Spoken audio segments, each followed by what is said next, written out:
Un cours en miracle, 150 chapitre 18.4. La disparition du rêve. 4. Le petit désir.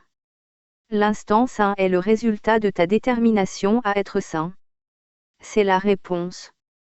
Le désir et la volonté de le laisser venir précèdent sa venue.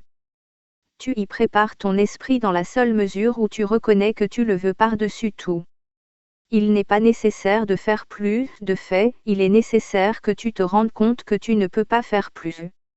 Ne tente pas de donner au Saint-Esprit ce qu'il ne demande pas, sinon tu lui ajoutes l'ego et tu confonds les deux. Il ne demande que peu. C'est lui qui ajoute la grandeur et la puissance. Il se joint à toi pour rendre l'instant saint bien plus grand que tu ne peux le comprendre. Ce qui lui permet de t'en donner, c'est que tu te rendes compte que tu as si peu à faire. Ne te fie pas à tes bonnes intentions. Elles ne suffisent pas. Mais fie-toi implicitement à ton désir, peu importe quoi d'autre pourrait y entrer. Concentre-toi seulement sur cela, et ne sois pas troublé parce que des ombres l'entourent. C'est pour cela que tu es venu. Si tu pouvais venir sans elles, tu n'aurais pas besoin de l'instant saint. N'y viens pas avec arrogance, en pensant que tu dois atteindre l'état que sa venue apporte. Le miracle de l'instant saint réside dans ton désir de le laisser être ce qu'il est. Et dans ton désir de cela réside aussi ton acceptation de toi-même tel que tu étais censé être. L'humilité ne demandera jamais que tu restes content de la petitesse. Mais elle requiert que tu ne te contentes pas de moins que la grandeur qui ne vient pas de toi. Ce qui te pose problème avec l'instant saint surgit de la fixe conviction de ne pas en être digne. Et qu'est-ce, cela, sinon la détermination à être tel que tu voudrais te faire toi-même? Dieu n'a pas créé sa demeure indigne de lui. Et si tu crois qu'il ne peut entrer là où il veut être, ce doit être que tu interfères avec sa volonté. Tu n'as pas besoin que la force du désir vienne de toi, mais seulement de sa volonté.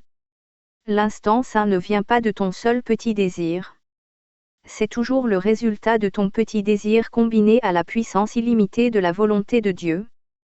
Tu as eu tort de penser qu'il fallait te préparer pour lui. Il est impossible de faire d'arrogantes préparations pour la sainteté sans croire que c'est à toi qu'il appartient d'établir les conditions de la paix. Dieu les a établies. Elles n'attendent pas ton désir pour être ce qu'elles sont. Il n'est besoin de ton désir que pour qu'il soit possible de t'enseigner ce qu'elles sont. Si tu maintiens que tu es indigne d'apprendre cela, tu fais interférence avec la leçon en croyant que tu dois rendre l'apprenant différent. Ce n'est pas toi qui as fait l'apprenant et tu ne peux pas le rendre différent.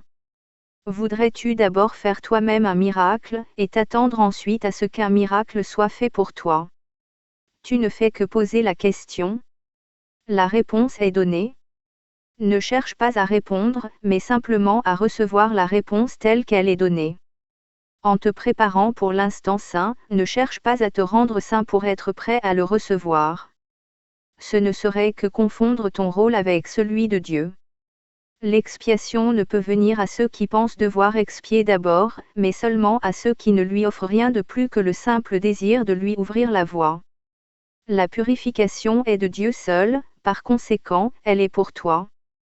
Plutôt que de chercher à te préparer pour lui, essaie de penser ainsi. Moi qui suis l'hôte de Dieu suis digne de lui. Lui qui a établi sa demeure en moi l'a créée telle qu'il la voulait. Il n'est pas besoin que je la prépare pour lui, mais seulement que je n'interfère pas avec son plan pour me rendre à nouveau conscient que je suis prêt, éternellement. Je n'ai pas besoin d'ajouter quoi que ce soit à son plan. Mais pour le recevoir, je dois être désireux de ne pas substituer le mien à sa place. Et c'est tout. Ajoutant et tu ne feras qu'enlever le peu qui est demandé. Souviens-toi que tu as fait la culpabilité et que ton plan pour l'évasion hors de la culpabilité était de lui apporter l'expiation, et de rendre le salut apeurant. Et c'est seulement la peur que tu ajouteras, si tu te prépares toi-même pour l'amour. La préparation à l'instant saint appartient à celui qui le donne.